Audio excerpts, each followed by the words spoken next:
Hey, what's happening, options traders? Welcome back once again, everyone. Well, a common question that I get is why roll up and out?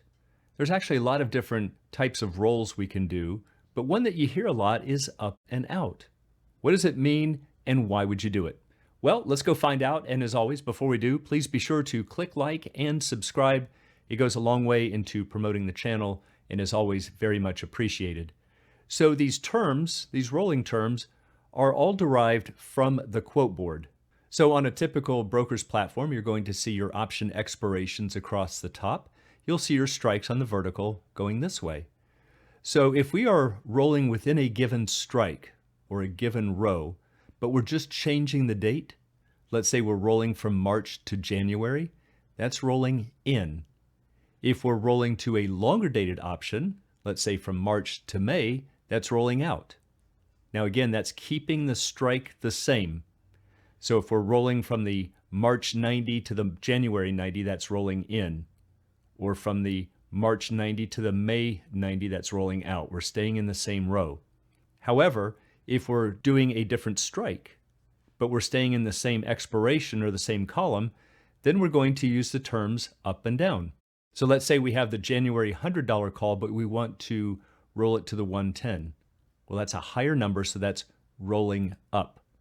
If we want to roll from the 100, let's say, to the 90, also within January, that would be rolling down.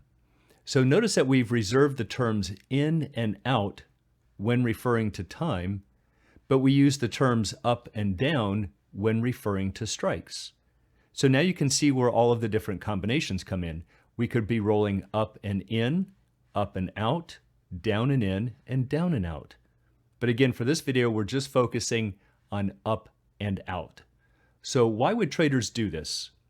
Well, while there's actually a lot of different reasons why traders might do it, the most common is that they've had a short call that goes in the money. And the problem is, let's say they sold this call for $2. Well, now it costs a lot more to get back. They might have to pay $5 or $10 or more to close it. So buying back the short call costs money. And what they're trying to do is to avoid having to lay out extra money. So what they're doing is saying, okay, I wish to sell an out of the money option, because remember the one that I'm in now is in the money. Doesn't make sense to keep the strike the same. I'm trying to get out from under that. So I'd like to sell an out of the money option. However, all things being equal, out of the money strikes are cheaper. So we're not going to get as much if we have to go to higher strikes. So what happens is that traders say, all right, let me sell a longer dated call to receive a larger credit and keep going out in time until I can eventually get this down to maybe an even trade, or what we call a net zero. And sometimes we might end up with a slight credit or a debit, depending on your needs.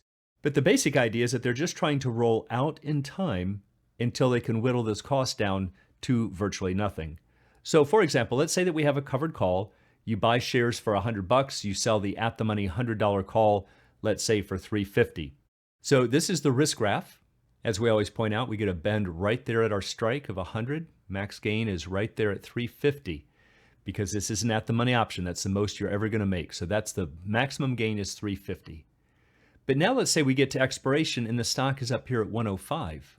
Well, now to buy this option back is going to cost you $5, right? There's $5 of intrinsic value.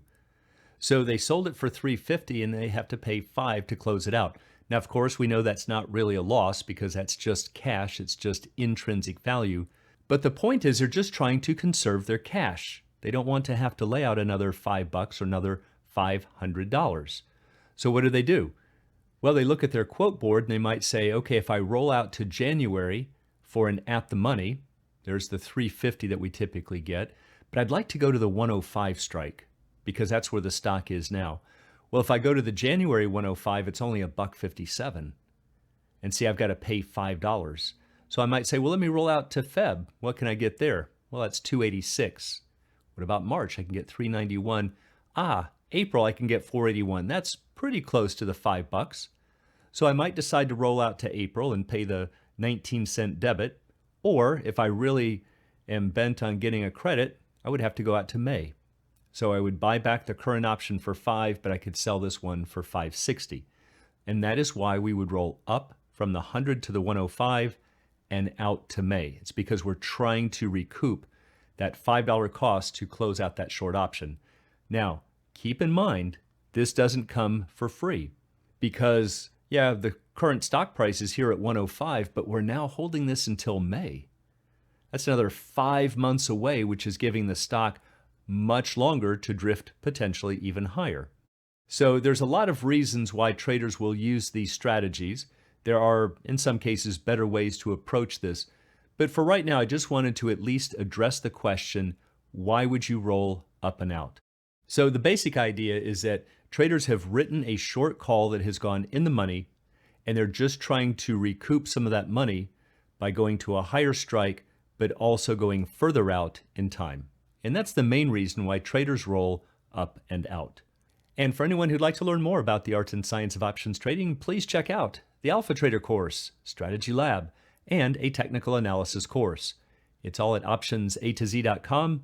Also, please join us on Options A to Z's Facebook trading group, and you can find a link in the description below.